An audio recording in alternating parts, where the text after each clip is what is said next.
आदाब दोस्तों। आज हम बात करेंगे एक ऐसे तख्लीकार के बारे में जो मुताले में गर्क रहता था, जिसने जम के मुताले किया। और कमाल ये हुआ कि जब उसने लिखना शुरू किया तो जो उसका मुतालिया था वो उसकी तहरीरों में दर आया, जिसकी वजह से उसे नई जहत मिल गई। हम बात करें जनाब महमूदुल हसन की, जिन्हें हम जानते हैं एक बाकमाल इंटरव्यू निगार की हैसियत से, एक संजीदा कॉलम निगार की हैसियत से, और अब एक और जहत उनकी शख्सियत में शामिल हो गई है जो यूट्यूब पे उनकी वीडियोस हैं, जिसमें वो मुख्तलिफ अदबी शख्सियात के इंटरव्यूज़ करते दिखाई देते हैं। मगर अनफॉर्चुनेटली अभी हम उसके बारे में कम बात करते हैं, क्योंकि हमारे यहाँ जाने क्यों जो संजीदा अदबी हल्के हैं वो वीडियो कंटेंट के बारे में या तो तज़ब्ज़ुब का शिकार हैं या उसके बारे में इतने संजीदा नहीं हैं। उसे शेयर करते हुए, उस पर बात करते हुए कतराते हैं, मगर हम नहीं कतराएंगे। हमें लगता है कि महमूदुल हसन जो यूट्यूब के प्लेटफॉर्म से कर रहे हैं वो काबिल तारीफ़ है। जहाँ हम उनके मज़ामीन को पढ़ते हैं, उन्हें शेयर करते हैं, वहीं उनकी वीडियोस को भी हमें शेयर करना चाहिए, आगे बढ़ाना चाहिए।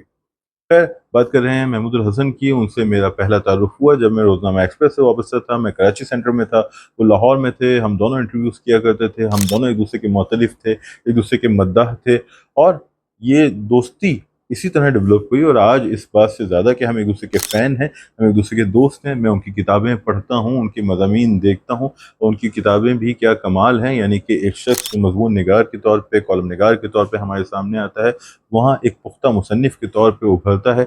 हम देखते हैं कि इंतज़ार हुसैन साहब, जिनके वो बहुत करीब थे, उनसे जो उनकी मुलाकातें हुई, उन्होंने एक किताब की सूरत दी, और बहुत ही खूबसूरत किताब है। इंतज़ार साहब हमारी आंखों के सामने आ जाते हैं जब हम वो किताब पढ़ते हैं। इसी तरह शमसुर फारूकी के भी महमूदुल हसन बहुत करीब थे, और उन यादों को भी उन्होंने किताब की सूरत दी।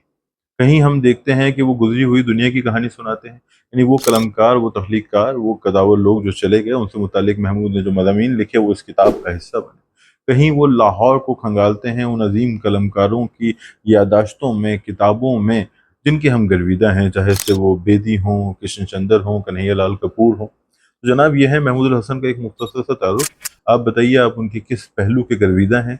और साथ ही साथ अगर आप अदब दोस्त हैं तो आपसे दरख्वास्त ये है कि इस वीडियो को शेयर करें और दोस्तों तक पहुंचाएं, ताकि एक अच्छे, मेहनती, मुखलिस तख्लीक़कार का चर्चा हो।